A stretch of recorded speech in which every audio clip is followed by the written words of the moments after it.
ಸ್ನೇಹಿತರೆ ನಮಸ್ಕಾರ. ನಾಗಾರ್ಜುನ ಅಂತ 30 ವರ್ಷ. ಹೆಂಗೆ ನೋಡಿ, ಇಲ್ಲಿ ಸಿವಿಯರ್ ಡಿಸ್ಪಲ್ಸ್ ಇದೆ. ಇಲ್ಲಿ ನೋಡಿ, just look at it. Almost spinal ಕೆನಾಲ್ಗೆ 50% ಹೋಗಿದೆ. ಬಟ್ ಇದು ಇವರಿಗೆ ಇಂಜೆಕ್ಷನ್ ಕೊಟ್ಟ ಎಷ್ಟು ಪರ್ಸೆಂಟ್ ಇಂಪ್ರೂವ್ಮೆಂಟ್ ಆಗಿದೆ ಪೇನ್? ಆಲ್ಮೋಸ್ಟ್ ಆಗಿದೆ.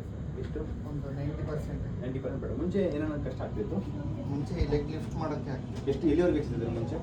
ಇಷ್ಟೇ ಆಗ್ತಾಯಿಲ್ಲ. ಈ ಕಡೆ ಕಲ್ತು ಈ ಕಡೆ ಫುಲ್ ಹೋಗ್ತದೆ. ಹೋಗ್ತದೆ. ಈ ಕಡೆ ಅದು ಕಷ್ಟ ಆಗಿತ್ತು. ಓಕೆ. ಸೊ ಇದು ಎಲ್ಲಿವರೆಗೆ ತೋರಿಸುತ್ತೆ? ಇಷ್ಟೇ. ಸೊ ಇದು ಸೆಕೆಂಡ್ ವಿಸಿಟ್ ಇರೋದು. ಆಲ್ಮೋಸ್ಟ್ ಒಂದೇ ಇಂಜೆಕ್ಷನ್ ಕೊಟ್ಟಿರೋದು. ಇಲ್ಲಿ ಆಗಿರ್ತಕ್ಕಂಥ ಡಿಸ್ಬಲ್ಸ್ಗೂ ಇವ್ರ ಸಿಂಟಮ್ಸ್ಗೂ ಇವಾಗಂತೂ ಮ್ಯಾಚ್ ಆಗ್ತಾ ಇಲ್ಲ.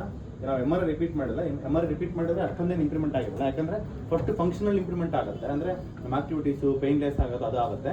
MRI ಸೈನ್ಸ್ ಪರೀಕ್ಷೆ to take lot of time. So ಮುಖ್ಯವಾಗಿ ಇವ್ರಿಗೆ ಇಂಪ್ರೂವ್ಮೆಂಟ್ ಗೋಸ್ಕರ ಸರ್ ಆಲ್ಮೋಸ್ಟ್ ಕೆಲವು ಇಂಜೆಕ್ಷನ್ಸ್ ಇದು ಮಾಡ್ತಾ ಹೋಗ್ತೀನಿ.